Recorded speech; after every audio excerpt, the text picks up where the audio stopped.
Масадыков деген неме эми Сартбаевды да саясий куугунтук деп эсептейби? Баарыбыз көрүп, угуп турсак, Сартбаевдин түштүк элин кемсинткен, Сарыбашевди маскарлаган ыплас сөздөрүн чет мамлекеттен окууну бүткөн имиш. Башка өлкөдө иштеп келди десе эле пайгамбар тирилип келгенде шилекейлери агып жатып калышат. Масадыковдун берген маегин угуп олтуруп, бул адам биз түшүнгөн жөнөкөй этика, эстетиканы билбейби? Же атайын эле Садыр Жапаров менен Камчы Ташиевдин ортосуна от таштап жатабы деген ой кетти. Болбосо ишке келгенине 10 күн болбой жатып, бүткүл кыргыз эли сыйлаган, баалаган Камчы Ташиевдин ишин сындап атүгүл саясий туткундарды коюп жибериш керек деп олтурганы бул Садыр Жапаровдун жана Камчы Ташиевдин башынан секирип өтүп кеткени болду. Анан дагы менин бир эле башчым бар, ал Садыр Жапаров башка эч кимге баш ийбейм дегени чересчур менменсингендик болуп калды. Жаш балдардын мен атам боксер, энеңди көрсөтүп коет дегендей эле болуп калды. Бул адамдын айтканы боюнча саясий туткундарды коюп жибериш керек дегени Атамбаев жөнүндө эле сөз болуп жаткандай туюлду. Эмне калың кыргыз элинин Атамбаевди да на полную катушку соттоп бер деп аңырайып күтүп жатканы Масадыковго баары бирби? Азыркы бийлик эч кимди саясий куугунтуктап камаган да жок. Коррупция менен күрөшүп жатпайбы? Бул адамды такыр түшүнүп болбойт. Ташиев кылган иштерин айтса, бул азыркы замандын талабы. 30 жылдан бери эле эч нерсе айтпай жашырып жүрүшүп, натыйжасында акыбалыбыз эмне болду? Ташиевди сындап жатып өзү деле бар дастарконун жайып салбадыбы? Айтпай турган нерселерди айтып, сынчынын сыңар өтүгү майрык эле болду окшойт, дейт Шамурза Бөрүкулов өзүнүн Facebook баракчасында.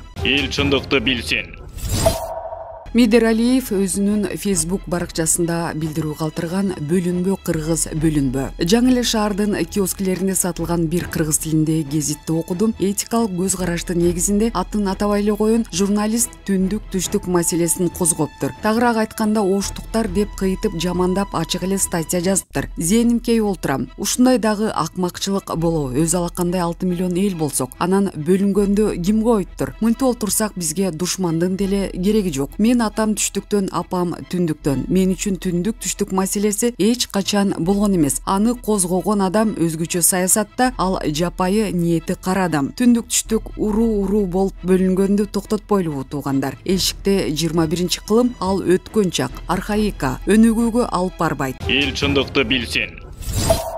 Менимче бул тууган туткан жакынкы коңшуларыбыздын түздөн түз кыргыз элине жасаган кыянаттыгы деп түшүнсөк болот. Баскынчыга региондогу коопсуздукту, тынчтыкты бекемдөөгө кошкон зор салым үчүн деп мыскылдагансып сыйлык берүүнүн өзү бери эле болгондо бизди мамлекет катары теңсинбей тогутпогондуктарын билдирет жана мунусу менен өлкө президенти Садыр Жапаровдун эл аралык аренадагы орду төмөндүгүн көрсөтүү үчүн жасалган кадамы болду. Эмне себептен өлкө башчысы чек арадагы курман болгон мекендеш бир боорлорубуздун арбактарын сыйлап, улуттун намысы үчүн өзүнүн каршы пикирин айта алган жок. Эмне үчүн аталган сыйлыкка Имомали Рахмон татыксыз эле эмес, теңирден тескери аракеттерди жасагандыгы үчүн коңшу өлкөлөрдүн мүдүрлөрү жок дегенде нааразычылык билдирип койгон жок. Имомали Рахмонго региондогу коопсуздукту, тынчтыкты бекемдөөгө кошкон зор салым үчүн сыйлык берилиптир. Маалымат булак Facebook баракчасынан алынды. Эл чындыкты билсин. Күтүүсүз сүйлөгөн Акжол Махмудов президентти баш кылып таңыркатты. Ала Тоо борбордук аянтында 2020-жылы Токиодо өткөн Олимпиаданын катышуучуларын салтанаттуу жолугушуусунда күтүүсүз сүйлөгөн күмүш медалдын ээси Акжол Махмудов патриоттук сезимди ойготуучу ыр-саптарын айтып калың элди таңыркатты. Анда ал өз сөзүн Улуттук жазуучулар союзунун мүчөсү акын Мирлан Самыйкожонун ыр-саптары менен баштады. Жер карабай желкени түздөгүлө, биримдиктин билегин күчтөгүлө, тагдырың өзүңдүн колуңа алып сырттан келген жардамды күтпөгүлө деп Балбан Махмудов жалпы кыргыз элине ыраазычылыгын айтып рахматын билдирди. Булак элдик медиа. Эл чындыкты билсин. Борбор Азия өлкөлөрүнүн башчылары Имомали Рахмонго сыйлык ыйгарышты. Борбор Азия өлкөлөрүнүн президенттери Имомали Рахмонго сыйлык ыйгарышты. Бул тууралуу Тажик президентинин басма-сөз кызматы билдирди. Түркмөнстандын Аваза туристик аймагында Борбор Азиядагы мамлекет башчыларынын 3-чү консультативдик жолугушуусу өткөн. Жолугушуунун жүрүшүндө Тажик президентине Борбор Азия мамлекеттеринин ортосунда кызматташтыкты, өз ара түшүнүшүүнү, меймандостукту жана достукту өнүктүрүүгө, региондогу коопсуздукту, тынчтыкты бекемдөөгө зор салым үчүн региондогу өлкөлөрдүн демилгелерин жана кызыкчылыктарын эл аралык аренада коргогондугу үчүн Борбор Азиядагы мамлекет башчыларын ардактуу белгиси сыйлыгы тапшырылган. Имомали Рахмон бул сыйлыкты алган биринчи адам болду деп айтылат маалыматта. Булак Сокол медиа. Эл чындыкты билсин. Кечээ Атамбаевга кошумат кылган Жумалиевдин 200-дүүлүгү коррупцияга айыпталып $1 миллиард мамлекетке төлөп, абактан чыккан Кубанычбек Жумалиев шеф Аскар Акаев келгени бөжөңдөй чуркап кагаздарын ташып кыйлели күйгүлтүккө түштү. Муну көргөндөр мурду менен күлүштү. Кечээли Кубанычбек Жумалиев түндүк-түштүк альтернативдүү жолуна Алмазбек Атамбаевдин атын ыйгаарын сунуштап, кошумат кылганын көргөндөр жерге түкүрүшкөн. Ким бийликте турса жагымпоздук кылып, оомат тайганда далсын салып кетчү адатты кайдан үйрөнгөн. Же тубаса таланттуу, караганда жаманатты кепке калып коомчулукка жек көрүнгөндөн өткөн азап барбы? Аңдап алгыла. Булак Азия News. Эл чындыкты билсин.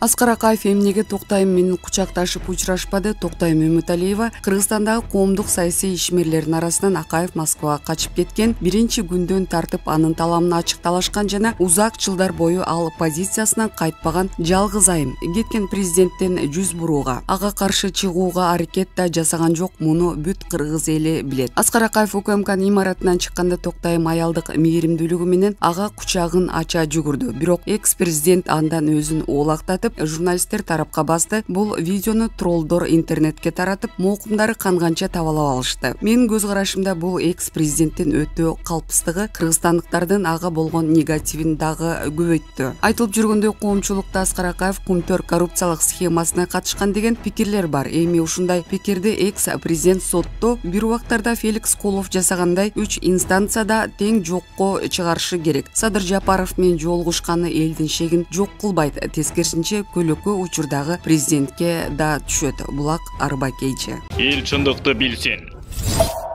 Каныбек Осмоналиев: мен сенсация күтүп кан көксөгөн жокмун, баары жазалансын. Курманбек Бакиев өлкөгө кириш үчүн Акаевдин келиши шарт эле деген пикирлер айтылууда. Сиз бул боюнча кандай пикирдесиз? Мен деги эле мекенинен тентип кеткен жарандарга өзгөчө кабатыр болуп келген адаммын. Тилекке каршы жөнөкөй кыргыз жарандары массалык түрдө 30 жылдан бери башка өлкөлөрдөн жумуштап, кайсалап өлбөстүн күнүн кечирип келди го. Эмне үчүн СССРден калган эбегейсиз сандагы завод фабрикаларды, колхоз совхоздорду талатып жиберип, итке олтуруп калдык? Кен байлык, энергетика ресурстары кайда жетип жок болду? Мындай талаптоочулукка ким күнөөлүү? Албетте, алгачкы президент Аскар Акаевдин күнөөсү бар. Анын ийгиликтүү иштерин дагы да акыйкаттык үчүн эстеп коюшубуз керек. Бирок системалык жаңылыштыктары, айрыкча коррупциялык кылыктары чектен ашканын баарыбыз билип бүтпөдүкпү? Натыйжада эл көтөрүлдү, болгондо дагы 3 жолу Акаевдин келгени жакшы болуптур. Бирок эскертип коеюн, ал киши тергөө менен ак ниетинен кызматташуусу абзел. Эч кандай кезектеги трюк болушу мүмкүн эмес. Анан Курманбек Бакиев келсин, ал дагы ачык көрсөтмө берсин. Ошентип кезек убактылуу өкмөттүн мүчөлөрүнө келет. Анан чоң териштирүүлөр башталат. Мен сенсация күтүп кан көксөгөн жокмун, баары жазалансын. Мен шору шорподу кайнаган кыргыз элин айтып жатам, анын дагы убалы бар го акыры. Тиги дөш алар сурак беришип жайланышкандан кийин албетте кезек майда чөйлөргө жетет. Адилеттүү сот болсо гана элдин көкшүнү сууп, жаштарыбызга үлгү болот. Кыргызстандын келечегине даңгыр жол салынат. Кутурган коррупционерлердин чет мамлекеттерде качып жүргөндөрүнүн не пайда? Алар тиги жакта деле жыргап куунап жүрө беришет. Ошондуктан эми абалды эл өзү көзөмөлдөшү шарт. Булак Назар News. Эл чындыкты билсин.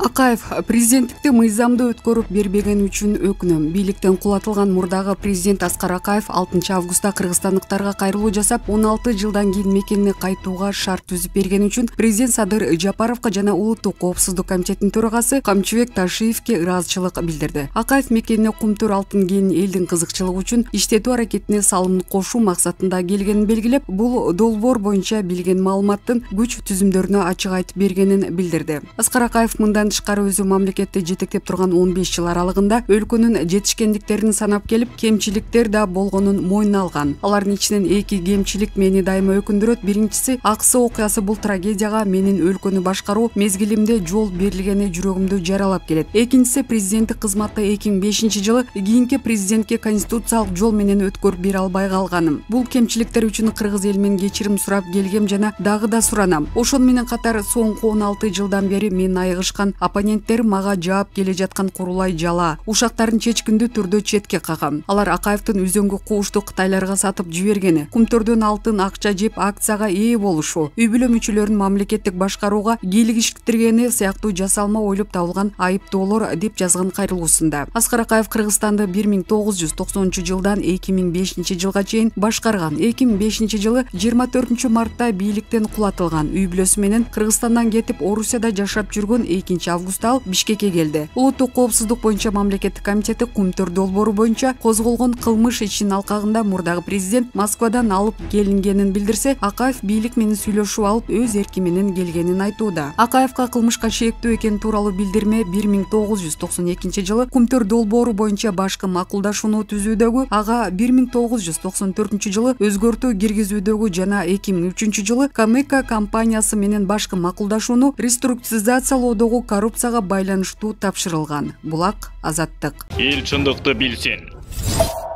Кара сууда келин дүмбүл жегенден кийин каза болду. Кара суу районунун Киров айылында 39 жаштагы НД аттуу келин каза болду. Бул маалыматты Кара суу райондук аймактык ооруканасынан тастыкташты. Оорукананын маалыматына караганда 39 жаштагы келинге медициналык тез жардам кызматы барган, аны унаага салып жатышканда каза болгону белгилүү болгон. Алдын ала маалыматка караганда ал дүмбүл жеген, ошондон кийин абалы начарлай баштаган. Сиңдиси көрүп калып тез жардам чакырган, артында 2 баласы калганы айтылууда. Булак Турмуш Кейжи.